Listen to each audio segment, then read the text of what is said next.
Good morning, everybody. It's Tuesday, August 13th, 5:25 a.m. Central Time. Grain markets are lower this morning. December corn futures down 2 at 399 and a half. November soybeans down 14 and 3/4 at 971 and a quarter into some fresh lows. December Chicago wheat down 4 1/4 at 555 and a half. December Kansas City wheat down 2 3/4 at 560 and 3/4. December spring wheat down 1.5 at 610 and a half. Let's start off with the USDA report. So USDA projected record U.S. corn and soybean yields on Monday. The U.S. soybean yield was projected at a record 53.2 bushels per acre. Following a review of available FSA data, both planted and harvested soybean acreage increased sharply, resulting in the projection of a record U.S. crop. USDA projects the third largest U.S. corn crop on record. Only 2023 and 2016 were larger. The national yield was pegged at 183.1 bushels per acre, while both planted and harvested acreage were cut. The soybean balance sheets appear especially bearish following the report. All right, I've got a lot to say here. I'm going to jump around a little bit. Forgive me if I'm slow. Let's start off with soybeans. National yield pegged at 53.2 bushels per acre. That was slightly above expectations, but not by a ton. The trade was looking for 52.5. So 53.2 is not a stretch. It was within the range of expectations. The surprise on the production side was the acreage number, which went up by 1 million. The trade was looking for a decline in acreage. So the production number in total, which is the most important thing for soybeans, was above the average trade guess by 154 million bushels. So the acreage, I think with regard to soybean and the production side, the acreage was actually the bigger surprise. 53.2 bushels per acre. That's above trend, and it's a record. You've got 6 states in which record soybean yields are being projected. Illinois at 66, Indiana at 62, Ohio at 59, Missouri at 51, Arkansas at 57, Mississippi at 58. Looking at the carryout projection, so soybeans, new crop carryout projection, 560 million bushels, way above expectations. This is an extremely bearish number. It was an extremely bearish report from USDA with regard to soybeans. This 560 million bushels comes despite the fact that USDA made every effort to keep it a little bit lower. They raised the demand numbers, which is a question mark. Like in these situations, before the marketing years even started, they make an attempt to what I would call balance the balance sheets. They try to balance things out, and they assume that with lower prices, you're going to see better demand. And we better hope that that's the case, because if it's not, I could very easily argue that 560 million should be 700 million, right? Let's look at stocks to use ratio for soybeans, which is the best gauge of the supply and demand situation. Premium subs, you guys have these charts for all 3 crops in the email this morning, but a 12.8% stocks to use ratio number is very close to what we saw in like 2018, 2019 during the trade war. And, during that time, soybeans were what, $8, $9 a bushel. I mean, you could make an argument that sort of downside is warranted here. The global balance sheet with regard to soybeans was also very ugly. Almost basically all of the U.S. crop increase is reflected in the carryout because USDA just couldn't find additional demand anywhere. They left the Chinese import forecast for soybeans unchanged at 109, and that number may be too high. So the soybean situation right now looks impossibly bearish. It's very bad. We need demand to enter the market in short order. That's the long and short of it if these numbers are to be realized. Let's look at corn. I'm going to bounce around a little bit here. So 183.1 was the yield number that was projected, which would be a record. This is not a record crop projection. Acreage in corn was cut. This is would be the third largest crop on record behind last year in 2016. When you look at the state-by-state breakdowns of corn, you've got record yields being projected in 10 states. Illinois at 225, Iowa 209, Indiana at 207, Michigan at 177, Wisconsin at 183, South Dakota at 162, Nebraska at 194, Louisiana at 185. Shout out to the PNW, Idaho at 220, and Washington at 250. The corn numbers, all in all, were not bearish, even though we saw this big yield number. We got pretty much what we expected on the production side within a margin. And then USDA did increase its demand projections for U.S. corn, which I have questions about. But the carryout projection for corn came in at 2.073, which was actually lower than last month. The corn market posted an upside reversal yesterday. It made new lows. It came back and finished higher.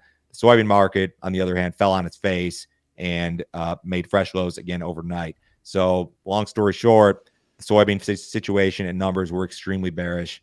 The corn numbers were neutral to friendly, I guess, is probably how I would call it. Let's go to crop progress. U.S. corn conditions were unchanged last week. The crop was rated 67% good to excellent nationally as of Sunday, steady with the prior week. The rating exceeded the trade expectation of 66% and was the best for the week since 2020. Across the Corn Belt, improvements were noted in Minnesota, Missouri, and Wisconsin. USDA estimates that 18% of the crop is denting versus 7% last week and 12% on average. U.S. soybean conditions were reported at 68% good to excellent nationally as of Sunday, also unchanged from the previous week. The rating exceeded the trade expectation of 67% and was the best for the week since 2020. In the Corn Belt, improvements were noted in Iowa, Missouri, and Wisconsin. The USDA estimates that 72% of the crop is setting pods versus 59% last week and 70% on average. Unchanged crop ratings for corn and soybeans this time of year is indicative. It's indicative of big crops because typically you deteriorate. Ratings typically deteriorate. They trend lower as harvest approaches. Speaking of crop conditions and yield numbers and all of that stuff, Shay Folk, our friend at AgView Solutions, ran a survey, and we included our subscriber base, our premium subscriber base, in the survey. And we talked about it was a crop survey and also a marketing survey, like what percentage sold are you for this year, next year, what do your margins look like, what's your crop situation. That's going to be today's premium video. We got some really cool stuff. So if you don't believe USDA, maybe looking at the responses that we got from actual farmers, and it was a really big group, that maybe that's something you'd like to see. Yesterday's premium video was a USDA snapshot. So report day is a good day to be a premium subscriber. I had the yield numbers blasted out in a text within 30 seconds of the release. And then I had a high level video overview out within 15 minutes. So if you guys are looking for up-to-date USDA data, sign up today.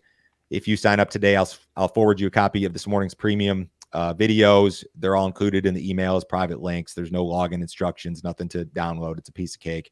$50 a month, cancel at any time. No other fee, no other obligation. Give that deal a shot this morning, guys. Argentine grain shipments are stabilizing as a union strike has been put on hold. On Monday, the government ordered 2 oilseed worker unions to suspend their strike for 15 days. Only one union, however, has stated that it plans to follow the order. The strike had been ongoing for almost a week as workers were demanding higher pay to keep up with inflation. Exports from Argentina's major grain ports north of Rosario along the Parana River were crippled due to the strike. According to the Rosario Grains Exchange, the strike caused more than 40 ships to be delayed. This happens every year, and every year people try to make it a story. Don't get me wrong. I'd love to see a bullish story. I really would. We really need one, but this just isn't it. U.S. corn shipments declined last week, but remained strong. USDA reported that 38 million bushels of corn were inspected for export during the week ending August 8th. The print was down 23% from the previous week, but up 112% compared to the same week last year. Soybean shipments were reported at 12 million bushels. The print was up 22% compared to the prior week, but down 22% versus the same week last year. Wheat shipments exceeded pre-report expectations at 24 million bushels. The print was up 38% from the previous week and up 141% versus the same week last year. The corn numbers, shipment numbers have been contra-seasonally strong, very, very good. When I talk about the poor export demand stuff, I'm talking about the book of new crop sales.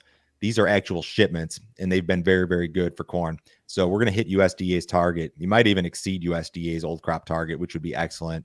Nothing to write home about in soybeans. The wheat number was very good as well.